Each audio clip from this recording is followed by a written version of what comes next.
Hey everyone, welcome to another episode of Founders Table. This podcast is focused on conversations with current founders to deconstruct their lessons and tactics in order to help you build your own startup.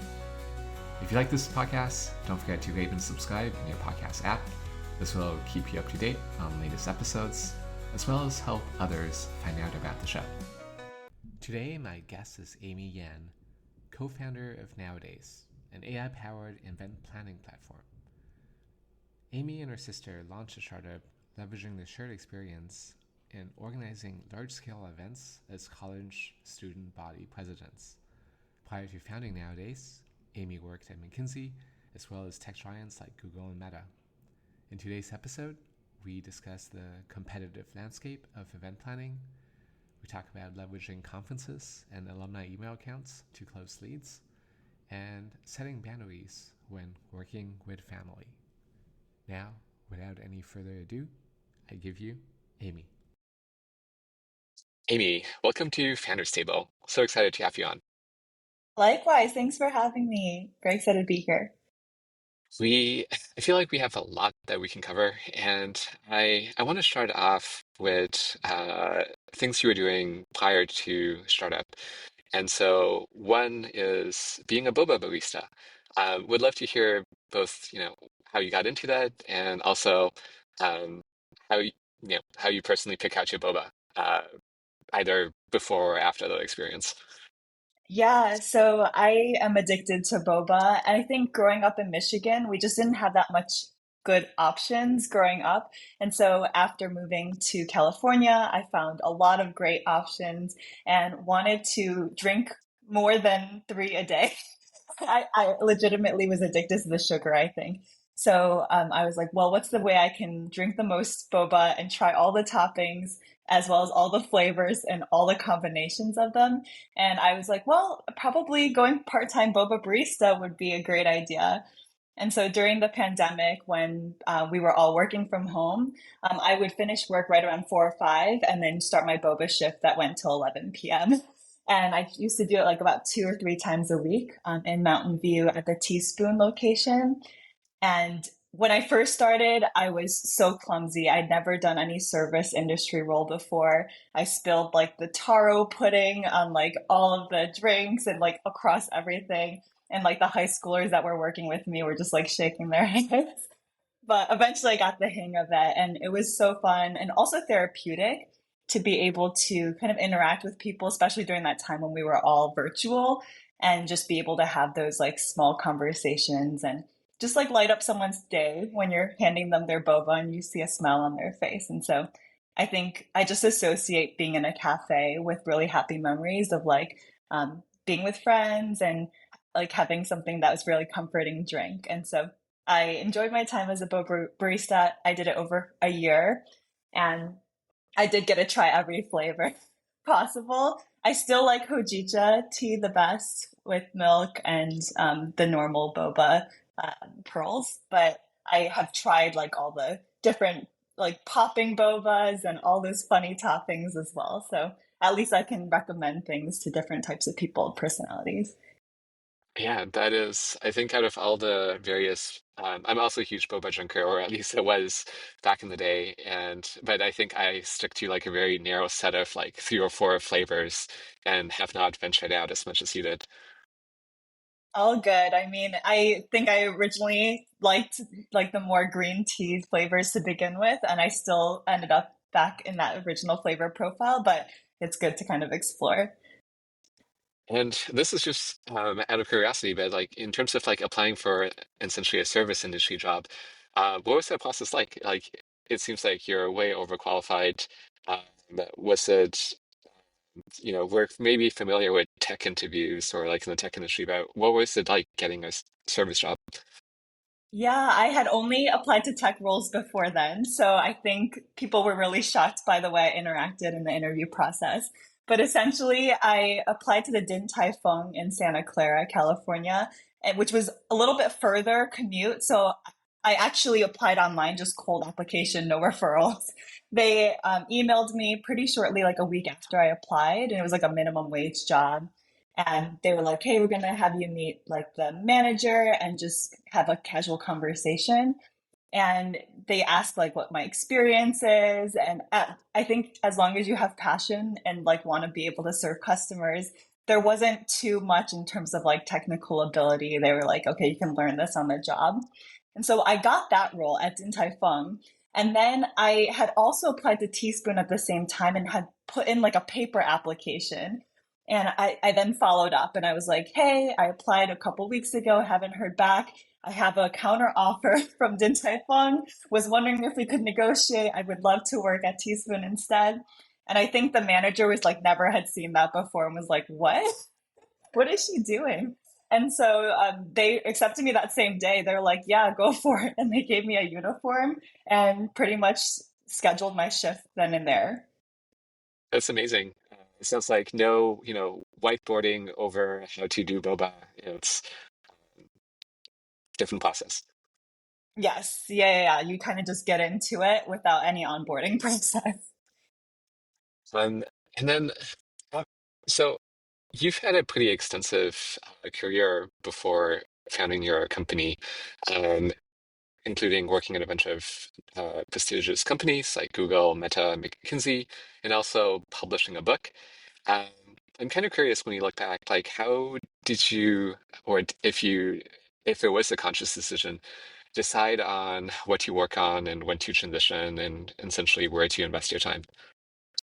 Yeah, so I studied engineering in college and I knew I wanted to use my problem solving background and also interact with clients, but I didn't know exactly what application to be in. And so after talking to a lot of alum at my school at Johns Hopkins, they recommended like, hey, if you get into management consulting, you'll be able to experience a bunch of different industries and kind of get your hands on everything and then go and specialize in something that you know you really like. And so I think because I was so indecisive, I was like, oh, this gives me like an open path to kind of exploring a little bit longer. And so I jumped into McKinsey right after graduation, mostly worked with banks. So you didn't really get to pick as many projects as you wanted. So I didn't have a say, but was in financial services, worked with banks like Bank of America, SunTrust, TD, and looked at their account, client level transaction data and kind of gave recommendations for pricing in terms of like, hey, you're pricing this wire transfer too high, and other banks are pricing it like X% lower, and you'd be able to get this much more volume and revenue if you change your pricing. And so I enjoyed being able to like travel to the client site and be able to interact with people. But the industry itself was like a little bit over my head, and I wasn't super passionate about financial services. So I pivoted more into internal strategy and consulting. So I went to Groupon, then Meta, then Google, in very similar types of roles. But all my stakeholders were then internal, so I didn't get the chance to travel as much. But I still had the opportunity to work on really cool projects from like a higher level standpoint. And in terms of writing a book, I mean, uh, I think it's writing involves a lot. I know every time I get down on the keyboard, it's like I'm glad I finished it eventually, but doing it is a very tenuous process. So all I'm saying is it's quite a big investment. Um, how did you come to write a book? Yeah, I kept talking about it. And I think growing up, I really liked reading and writing, but never put like pen and paper together to seriously consider it. I actually bounced the idea off my sister, and she was very encouraging to the point like, yeah, you keep talking about it. Why not just start? And so I had her read some of my rough draft chapters, and I put like a spreadsheet together of like, hey, my daily goal is, 150 to 250 words, which doesn't seem like a huge task. And so I tried to set like really measurable, specific, and like achievable goals to begin with. And then I had like a chart of like, here's the projected word count versus what I actually wrote. And then I jumped around chapters and tried to be as fluid as possible in terms of what content I wrote and like not feeling like I need to be perfectionist to start off with. And so that helped a lot in terms of like, hey, like these are just all my ideas on one page, and then taking time later to structure it, and then getting in like a book editor and helping to like actually craft a narrative helped a lot in the end. And to give folks a sense of timeline, how long did that process take from beginning to end? So the actual writing of the book was about a year and a half, and then it took another year and a half to do the editing and the proofreading and the designing of like the book cover and all that, and getting like the printing done. So I think all in all, it was just over 3 years. Would, do you, are there any other books coming up in your future, or do you feel like that was one and done? I think I joke about it a lot. So the book I wrote was called Breaking into BizOps, which is like the role I was in at Google, and it was like a strategy and operations role. And as soon as I released that book, I actually left to start Nowadays. And so then everyone that I know is just like, why don't you write a book called Breaking Out of BizOps and like breaking into startups? And I'm like, yeah, that could be interesting, but I don't have time anymore. So maybe one day, I think it could be on the horizon. Yeah, we'll tease people with this sequel, future sequel. Yes. Um, but well, right now then it'll be good to then transition to nowadays for your startup. For folks that might not be familiar, how would you describe nowadays? Yeah, so Nowadays is the first AI for corporate events. So our AI contacts venues and vendors by phone and email to get availability, negotiate the best rates, and book the best options for you. And we have done everything from an intimate executive dinner in New York City all the way to entire hotel buyout in Thailand, where it's like 250 people. We handle the sleeping rooms, meeting space, AV shuttles, all that good stuff. So that's pretty much what we do. And nowadays is a company that you started with your sister. Um, I'm wondering if you could tell us how you ended up doing a startup, and um, and let's start off there for now. Yeah, so growing up, Anna's actually 8 years younger than me. I always knew she didn't fit the corporate mold. She is always super adventurous and entrepreneurial from the very beginning. I would joke, like, hey, one day you'll start your own thing and I'll be your first employee. And there was one spring break, she came to visit me when I was still working at Google, and she was asking me, like, hey, what are you working on? And I explained to her, I'm working on the advertiser sign up flow and adding like one line item for the phone number field. And she's like, isn't that what you were working on last year too? I was like, oh yeah. I mean, yes, it took over a year to get here because like the marketing team has to translate it across all these languages, legal team has to approve it, UX and UI has to, actually prioritize this feature. And she's like, oh, I feel like you could be doing something better with your time. And I think that was the beginning of our conversations of like, oh, maybe we could work on something together. And she was still in college at MIT. She did a couple of startups herself in college. And then, even before she graduated, we applied to YC. And on the day of graduation is when we found out that we got accepted. Nice. That did it take a lot of convincing? I guess like how long was it between Anna talking to you about the phone number field to you feeling like, oh, my little sister is right. I need to be doing something different. It did take some convincing. I will say, I was very comfortable in like the cushy tech job because it's like lots of benefits, a nice pay, and I had a lot of time to work on like side projects like my book and being able to pursue other passions outside of work. But I realized ultimately I wanted to try something from scratch, and there's probably no better time in my life to do it as a really risk adverse person, having something like YC to kind of back up the idea that, like, oh, you have a whole community behind this, and you have like all this potential funding, and it's not going to just be like you doing this completely from scratch on your own, helps me give that initial push to be like, okay, maybe this isn't as risky as I initially thought it was. Yeah, absolutely. And I want to plus one, especially on the community aspect. I think being a founder, even if you have co-founders, can be a pretty lonely journey. And just having a cohort of people that are going through the same things at a relatively same stage as you are, I definitely found was one of the it's like huge parts of YC that at least I took out of it, and I think a lot of us took. Absolutely. Yeah, I still really enjoy. We have Slack channels regularly with our group office hours team, and we had like mini retreats even outside of the ones YC organized. So definitely still keeping in touch with a lot of those folks. And for nowadays, if you look back at how you first started and where you are now, um, any kind of key changes or maybe not pivots, but like positionings or like changes of go-to-market that you've um, essentially executed during the time? Yeah, when we applied to YC, we actually applied with a completely different idea of more of an all-encompassing personal assistant. And I think what we learned is you can't tackle everything at once. You need to find some area that is like very niche that you're familiar with that you can start with and really automate completely. And so we looked at all of our life experiences, and I think what makes me and Anna unique are we both served as class presidents of our universities. So for her, MIT and me, Johns Hopkins, and planned events for thousands of students. And then I volunteered on like the people and culture pillar at the big tech companies. So got to experience what that was like.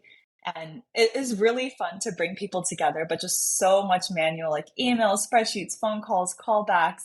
And so once we started to identify more of that niche of where we have more expertise, we then did a lot more user research and interviews with specific titles like executive assistants, chief of staffs, event managers, and then started to learn their pain points. And then actually realized that we had experienced a lot of the same ones.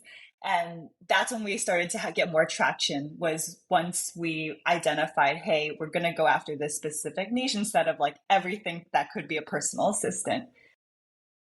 That makes sense. And I never really considered how much that the kind of like student president role also involves event planning. Yeah, so actually we spent like our junior senior year doing things like organizing the junior boat cruise. Anna went to McDonald's to pick up 2,000 chicken nuggets one time because they wouldn't let her place an order over the phone for that many. And then like getting the aquarium to negotiate buyout rates. And so you do have like pretty big meaningful budget. Like my sister had a $500,000 budget as a student, which is crazy, but you have to manage that and be able to also make sure that you're using it in the best way possible. Yeah, nothing like McDonald's chicken nuggets. I mean, I feel like those are probably a great deal. Yeah, absolutely. When um, when you look at your ideal target customer, um, who is that now, and has that changed from when you started? It actually has changed. So when we first started, it was more of these distributed tech companies like Series A to C, startups that are like after the pandemic. It's 100 people across 22 countries, and they have a budget to get together once a quarter because they're all remote and distributed, but they don't know where to go. So they're like, hey, we're open to anywhere in Europe, and that's where our clients are based. And so we'll be able to identify, London's having a citywide convention, it's going to be triple your budget. Or have you considered Cascais instead of Lisbon? It's a little bit cheaper. So really being able to help them narrow down their options. And then usually it's someone who's not full-time job to be an event manager. So they don't know what to negotiate for as well on these hotel contracts. So it's like every 35 rooms, you ask for a complimentary room, make sure there's no construction on site. But they can't afford a full-time event manager to do that. And usually it's pretty expensive. It's like 15 to 20% of your total event budget if you were to hire externally. So it usually falls on like an executive assistant, chief of staff, someone just volunteering to help out. And they don't have the capacity to be reaching out to 15 hotels asking for quotes and then finding that they don't have availability. And so that was our initial starting ICP. But then from there, we actually evolved to serving more event agencies where they handle like 200 events a year. We actually work with an event agency based in Ghana where they've been around for over 20 plus years, and we white label our solution. So it's powered by Nowadays, and their clients can log in and be able to access all of their quotes and proposals in our platform. And then we get a subscription fee from the event agency. And so that's more regular recurring revenue versus the one-time like a la carte events. Um, well, in terms of kind of the recurring revenue versus one time, um, I feel like you probably had this discussion also with your investors, um, especially in Silicon Valley. Like tech investors like SaaS. They like uh, low touch, high margin tech-based businesses. And at least when I think of event planning, it seems like it's the opposite of that, which is like high touch, maybe not reoccurring. I guess it's like, how did you frame that to investors? How do you think about your business in in terms of the revenue model and venture? Yeah, so that's a great question. I think when we originally started, we wanted to go over those sexy industries like weddings, where it is one time. There hopefully will not be any repeat customers. And that was really unattractive to investors. But then once we discovered like this corporate events market, it's somewhere where you have regular recurring events. So it's like sales incentive trips for clients. You have all company hands meetings. You have leadership retreats. And so there's so many. And then outside of just those, each team, like a product team, go to market team, they'll all be doing separate ones. So we found that once we are able to really have one customer advocate for us within the company, then they usually spread it to other teams. And it's like word of mouth and referrals. And then it becomes a more regular recurring revenue. So one example is a customer called OfferFit. They're based in Boston. They're an AB marketing company. And they originally only did one event through us, which was their 100-person event in San Francisco. And then once they were like, oh, wow, this was life changing. You saved us 120 hours. Then they ended up referring us to all the sub teams. And we got a recurring contract every quarter. We do their offsite for the next year. Um, when you look in your industry, and I don't know if this is like if we call it the event planning or just events industry or if it's something different, what is the landscape like? Like, who are your main competitors? What are most people doing most of the time when they're doing event planning? Yeah, so I think the biggest competitor in this space is called Cvent, which is spelled Cvent. They were recently bought by Blackstone for $4.6 billion, which shows how big the industry is. But they've also been around since the 1990s. And if you talk to a lot of the users, it's pretty clunky software. They have multi-year contracts because they need to lock you in. And they're good at registration for events, kind of like Luma and Eventbrite, but and they have sourcing solutions for venues, but it's very old school. You have to still submit to each individual venue within their database and do all the manual back and forth communications. So with AI and being able to actually extract all this data, we were able to move so much more quickly and be able to start tackling the space where they haven't really focused their time. And at least in the beginning stages, there are other competitors who are in the retreat planning space. So, like Team Out, we have Boom Pop, Marco Experiences, but they all have manual teams of event planners doing this, and it takes them like 10 times longer than we for us when we have less overhead. And so that is just a speed to market thing. And we actually have converted a lot of those types of customers over to our platform just because we're cheaper, faster, and more comprehensive in database. And we're able to show them that, hey, like you'll be able to get 15 quotes within the 24 hours instead of having to wait around for your representative to get back to you. It seems like that's the sort of offers that you want to have. It's that it's both cheaper, faster, and sounds like higher quality. Are there any trade-offs for, I suppose, taking that stand of like why not to go with nowadays? Yeah, so that's a great question. I think for those that really like hands on the day of, we do hire on-site coordinators in different regions, but we technically, like our expertise is really the sourcing piece as well as the negotiation. And then usually an event manager on the team or someone volunteering on the team will handle the day of coordination. So that's where we pass off the responsibility. Whereas some of these event agencies, they like to handle everything end to end, even being there to kind of like print the badges and go and herd people into different meeting spaces. So that's if you prefer that, we can hire people to do that, but it's not our expertise. Then let's talk about your expertise and in terms of sourcing and doing the back end. Um, what kind of advantages or essentially like what does nowadays provide that makes it possible for y'all to get prices and do it faster and cheaper? Yeah, so we built the biggest database. We have over 400,000 venues globally. So we're not restricted by region. A lot of these other platforms, they only partner manually with like hotels or event spaces in big cities like New York and SF, but they're not available in, international regions. And there's also like visa requirements and different types of nuances that they don't want to handle internationally. Whereas we've partnered with different city bureaus around the world to get local recommendations and have built that database of knowing the exact sales manager contact and having contacted them before so that we get a really high response rate. It's really surprising when you fill out like a request for proposal online. Usually you only hear back about like 60% of the time if they've never heard of you. Whereas if you're an event agency, you've worked with them before and you're sending a request, it's like higher, like 80%, 85% response rate.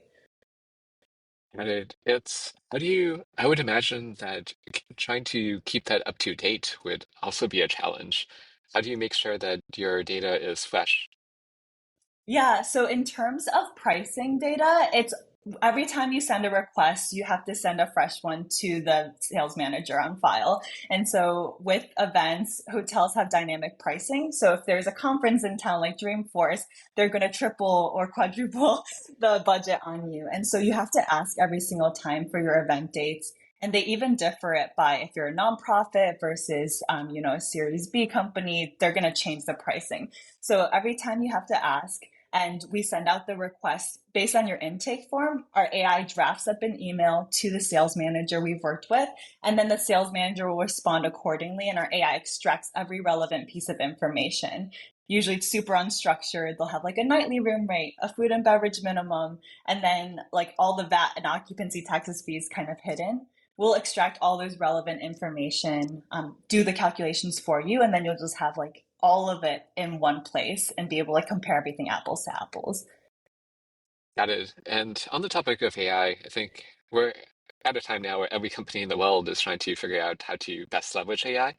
It sounds like y'all have a formula going for you that is working well for you. Could you elaborate some more on kind of like the touch points of like what does AI do a good job at that you're leveraging, or like what are places maybe you tried out where it's not quite there yet? Yeah, so if you test out like any open platform, where to like ChatGPT, and you try to ask these questions of like, hey, I have a group of 100 people and we want to go to a hotel in SF. Can you find us the group rates? It will actually either make up hotels or make up the rates, and then not have like the exact contact information. So at least today, none of that information is readily available online. And so what we did is we trained the AI on our database so that whenever they fill out the event intake form and they're like, hey, I need a venue that has a golf course nearby and it has to have natural light in the meeting space, then when it taps into our database, it'll pull from those relevant columns and AI will be able to read through and be like, oh, like our client in the past has used this and had said that they really like the golf course and they're going to pull those suggestions in. And then the second component where we heavily use AI is with the email back and forth exchange and the extraction of the quotes, since that can be very manual and require a lot of spreadsheets most of the time. And then on the other side of that is, were there any scenarios you've tried using AI which it doesn't currently fit the bill? Yeah, so I would say we are about 85% automated in terms of AI, and the rest is human in the loop today. So every time we generate a dashboard for a client based on their event intake form, it will first pull images, and then there will be some that are blurry images. So we'll have human in the loop to kind of delete and to clean up all those. And then AI doesn't do a great job in terms of categorizing, even like database cleaning. So countries like Turkey are in both Asia and Europe. So there will be kind of different categorizations. So we have to have someone like figuring out, what is the standardization for that? And then finally, sometimes with the math, it can pull in like, hey, here's a daily meeting room rental, but then it'll forget to multiply by the number of days. And so we will make sure to catch those before sharing it with the client. And then if we see that error popping up multiple times, we prompt the AI in a way that it's like, hey, make sure that whenever you see like a daily meeting room rental, always remember to check how many days. So you do have to really specifically be able to prompt it based on what it's made mistakes on before. Got it. And maybe this is just diving into the weeds, but you talked about training the AI on your database. And I'm curious if that's like specifically fine tuning or using RAG to pull out results or a mix of both. Yeah, it's a bit mix of both. Anna's actually the technical one, but from what I understand, it's a mix of both. Got it. Um, for, well, I'm going to say nowadays, but which is also the name of your company, but nowadays, in terms of marketing channels or uh, essentially sales channels, like what have you found to be effective? And also, has this changed from, when you first started? Yeah, so I think it has been really effective in terms of word of mouth referrals. That's actually been about 50% of our customers is just giving them a really good product experience. We had one director at Google use our product for a sales incentive trip, and he forwarded it to seven different EAs in LA and New York. And then four of those seven converted that week that of getting the demo. And so I think having social proof and others in the organization really advocating helps. We also found out that executive assistant communities are really tight knit and they have a lot of Slack and WhatsApp groups. And so we had someone that used our platform and loved it, and she shared it across like the EA like Slack channels. And then we got a lot of referrals from there. And we also tried to apply to a lot of conferences and competitions. And so recently we got like nominated for like the Skift Award, the Focusrite Startup Competition in Singapore, TechCrunch, and we're going to be presenting and having booths there from those competitions. And so once we got those news press, we started getting featured in a lot of like newsletters that we hadn't even like necessarily reached out to before. So like Ben's Bites, and all these newsletters that we had to get on a demo call and ask them like, hey, how did you hear about us? We're really curious where this came from. And so that's one area in terms of a huge lever of growth. We've also been trying to be more active on LinkedIn and posting more regularly. So our goal is 2 times a week and kind of becoming mini LinkedIn influencers, since that's our second biggest referral channel. And then lastly, we do outbound sales. We got a lot more success with outbound sales actually using Anna's alumni MIT email. It doesn't get flagged as easily as spam. And so we've been creating and kind of perfecting that like sequencing with that email and kind of creating different domains based off the alumni emails. Yeah, that's a super big advantage. It's one of the things you don't really think about until you become a founder and you realize email bounce rates are a thing that you need to watch out for. Yeah, exactly. And if you send too many, then you could get marked as spam and then your domain health decreases. And so it's yeah, a whole like hole you can get down and to really research. And right now, how do you divide up responsibilities between you and your sister? Who manages what, and is there any overlap? Yeah, so she handles the development software side of things. I handle the sales marketing as well as customer operations. And I think in terms of the overlap, a lot of times our customers will come to us and say, hey, here's some feature requests, or being able to really prioritize the product roadmap. So I think the product side is where we overlap the most and are always discussing, what is our longer term vision based on where our current customers are at and where we want them to be. And in that context, if you look at Q4 or beyond, um, what would you say are your like top three priorities that you're focusing on? Yeah, so I think top three priorities. The first would be landing these bigger customers and white label contracts. So we're in talks with like American Express Global Business Travel, North Star Meetings Group, all these really big names, but they also move really slowly. And so when we have one meeting with them, they seem super interested, and then they're like, "Yeah, let's talk again in 2 months."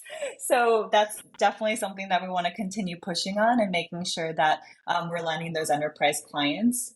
We have a lot of proof points with these smaller companies, but we want to make sure that we have that regular volume. And then second is making sure that we continue getting visibility. And we're going to be traveling a lot later this year. And so having a really good booth presence, co-hosting events, and making sure that people have a good time so they associate nowadays with in-person events. And then lastly, hiring is huge on our mind. We are hiring a chief of staff, so we're doing on-sites within the next 2 weeks.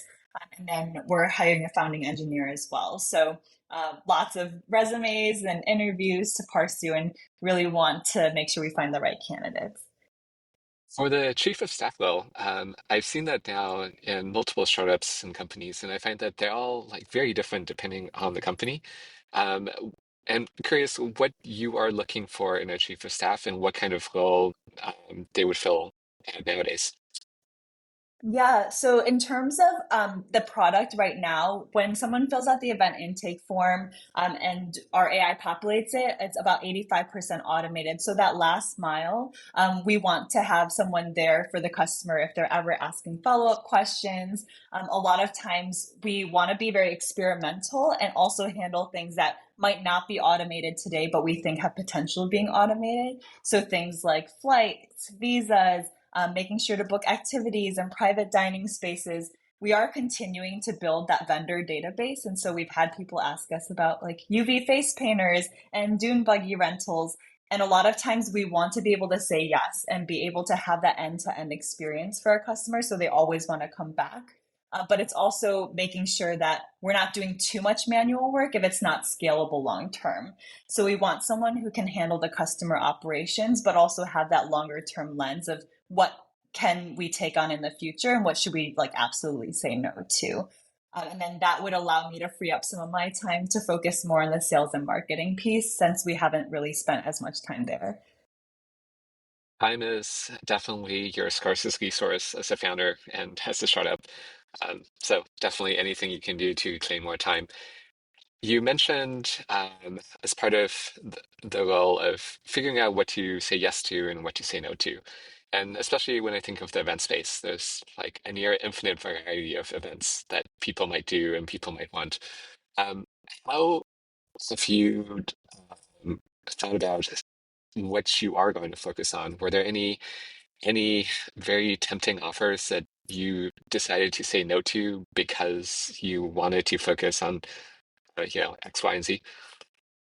Yeah, so usually the first time someone asks something, we'll automatically be like, let's try it out. And then once we realize, oh, like this is not scalable, then that's when we absolutely say no. And so we had a 500-person AGI event in San Francisco that we heard about a week before. And the organizer came up to us and was like, hey, can you help us put this on? We need like videographer, photographer, ticket people, like all the people to be there for the event. And that was our first time as nowadays actually staffing an event and doing the in-person aspects. And we had 3 interns at the time, summer interns from Berkeley, as well as like our full-time staff there. And it's just something that like you have to charge hourly, and it's just very different than what we were like focused as a core product. And so there wasn't anything that we could really automate about that process other than like creating checklists and making sure that we were getting like water bottles and catering and all the people in the right place. And so that's when we decided to say no to handling the in-person aspect of events, just because that part is not super scalable. We can't be in Thailand and in Istanbul and in Dominican Republic hosting events at the same time. So we wanted to really create that focus. Makes sense. I remember, I think Anna in the early days was also doing a lot of traveling. I don't know if that was due to staffing or other reasons. Oh, that was our first event actually that we did in person. So we haven't actually staffed another event, but we did take on a lot of different types of events that we probably shouldn't have, like birthday parties, weddings, where they were like, "Can you get us a classic car rental and caricature artists?" And so we just tried it, and a lot of times these vendors aren't even having like official websites that you can fill out a request for proposal form or even be able to automate at the beginning. It's like going on Instagram and DMing someone or finding their WhatsApp, and it's not that scalable to begin with. So we decided to stray away from that aspect and focus more on like the event space to begin with. And so we focused all of our attention on building that database of hotel venues, event spaces, and restaurant venues. Once we realized that, hey, like the vendor space is infinite, and we probably shouldn't focus our time there. That seems sensible. One thing I want to ask you about is working with your sister. I think people go back and forth on the advice about working with family. I think generally people see it as it's a risky move. Like it can be great if it works out, but then it's hard because if you need to make hard decisions, then how do you do that with family? Um, did you do any sort of kind of, I guess, risk analysis when you first started working together? And how has the dynamic been? Yeah, so I think Anne and I, we because we have an 8-year age gap, we have, and we're siblings, right? Like we fought a lot growing up, but that also helped us in terms of getting better at communicating and not needing to spend as much time churning on something. And so we tried to prioritize our sister relationship before anything else. And I think there were definitely times at the beginning of being co-founders where I was like, oh, like I went to a wedding and I drank a lot, and I normally wouldn't tell this to a coworker, but I would tell it to my sister. So like what do I share with Anna while she's like grinding really hard on something about my fun weekend? And so definitely kind of those boundaries, and then realizing that it's more important to first respond as a sister and then as a co-founder, just because for us like businesses can come and go, but you're always going to be family. And so that's what we decided kind of early on. And that has helped us in terms of a lot of navigating those kind of boundaries as co founders as well. I saw recently you posted about doing founder coaching as well. And Yes. I'm curious if you could speak more on that and how it's been helpful. Yeah, so we do co-founder coaching through Torch, which is also a YC company. It's been really helpful in terms of having a facilitator and of having these discussions. A lot of times, what happens is when you're in the day-to-day weeds, you don't make time for these conversations of like the longer term picture. Are we heading in the right direction? Are there any issues? Like what's going well, what's not going well? How can I help you? And so I think making time for that and being really intentional about how you frame things, since we have very different modes of communication. Like I think Anna, as very typical software developer, likes to have more focused time and heads down, whereas in the past, in my consulting roles, we were very much like team room discussions, bouncing ideas off of each other. And so I think with those different working styles, we had to adapt in terms of like making sure, hey, we have blocks of time that we call GSD, which is get shit done. And that's when we like are on a Zoom call together and like doing that face-to-face interaction. But then we also have those times where she's heads down building and I'm not bothering her while she's fixing bugs.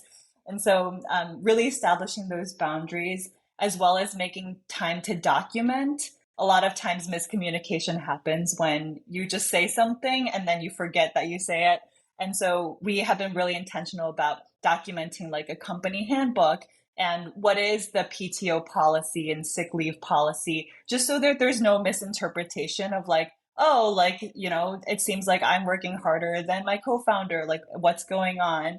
And so I think just really establishing everything in written writing and then being able to share that out with future hires too helps out a lot. And you usually don't make time for that if you're like swamped with work. And so having that, the co-founder coaching made us really good about adding that time on our calendar, and having those discussions. I think it's great that you're doing it now, versus like, later down the road when things are much more on fire. Was there a particular uh, event or series of events that kind of um, pushed you to do coaching? I think part of it was I had gone remote after doing the YC batch, like coming to Seattle to support my husband's career. And I think we just transitioning from an in-person environment to a completely remote environment, we just felt like we weren't communicating as much or as well. And so we wanted to figure out if there was a way to be able to really establish those time to have those conversations that you would maybe more naturally have while you're grabbing dinner together, which we weren't able to as much. So that definitely spurred it when I moved back to Seattle. But on top of that, there was a torch coaching deal for founders that was published. And we were like, oh, let's take advantage of this deal. And then we decided to continue even after the deal expired. Makes sense. And I think that's another thing that I think people might not be aware about, but YC has these fantastic startup deals from all the other YC companies that are, it's not like 5% off, but it's like 90% off or like completely free for a year. Um, on um, on the topic of events, I'm curious, besides for like using nowadays for planning, what is it that people often get wrong or is easy to miss for, people that might be throwing their first event? Um, Yeah, so in terms of throwing on a first event, a lot of times what we see with first time event planners is they don't know what the budget should be. And so that is kind of key. Like, well, do you have a budget? Like, what's most important to you? And what are you trying to get out of the event?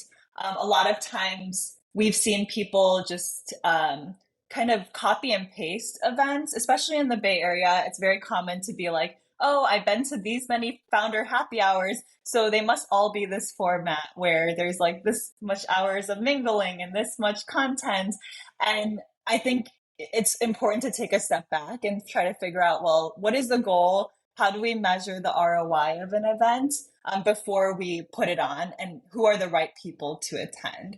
So I think that's kind of what we tried to first focus the attention on. And then really setting expectations about budget, because sometimes people just don't know. They're like, oh, yeah, like I want to have a Michelin star chef at my event and I want to be near a swimmable beach and all these XYZ things. And my budget is like only $50 per person.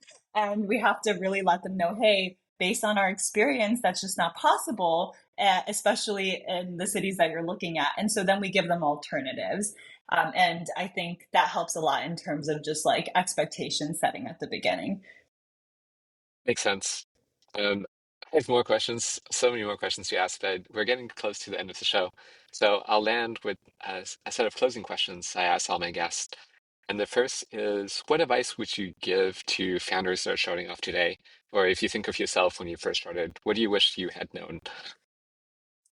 Yeah, I feel like people told me this, but it's such an emotional roller coaster ride being a founder. And it's easy to kind of compare yourself to how other companies are doing and feel like, oh, maybe I'm not moving fast enough or we're not like doing well. And that's how we felt during the YC batch, where we had office hours and people were like having these crazy metrics.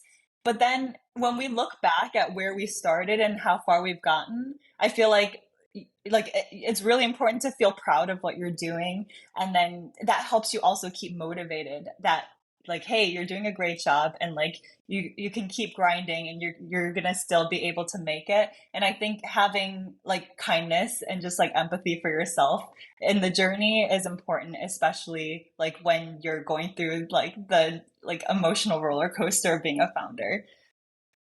100%. Definitely a lot of grace is needed on all sides. Uh, Exactly. my next question is about success. And when you think of the term, is there anyone or anything that comes to mind?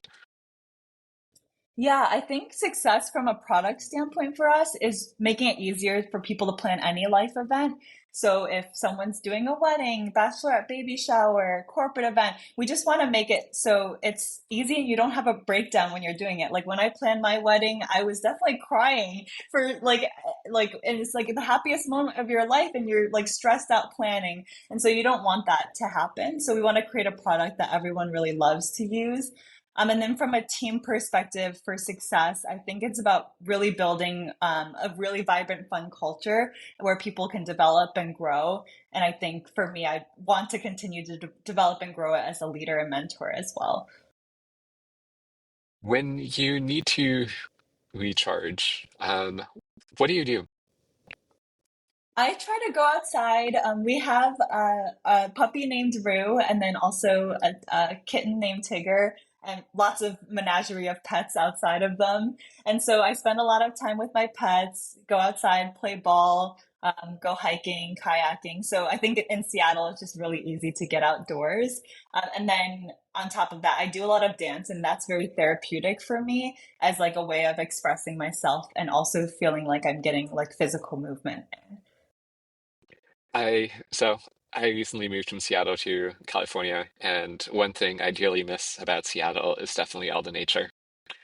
Yeah, no, we definitely miss you here. You'll have to come back and visit. Yes, definitely. For the next Nowadays event. Um, Yes.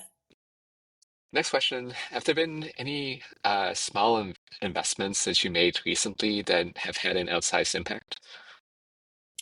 Yeah, I think we talked about this a little bit earlier, but after hitting my 30s, I think health is so important to invest in.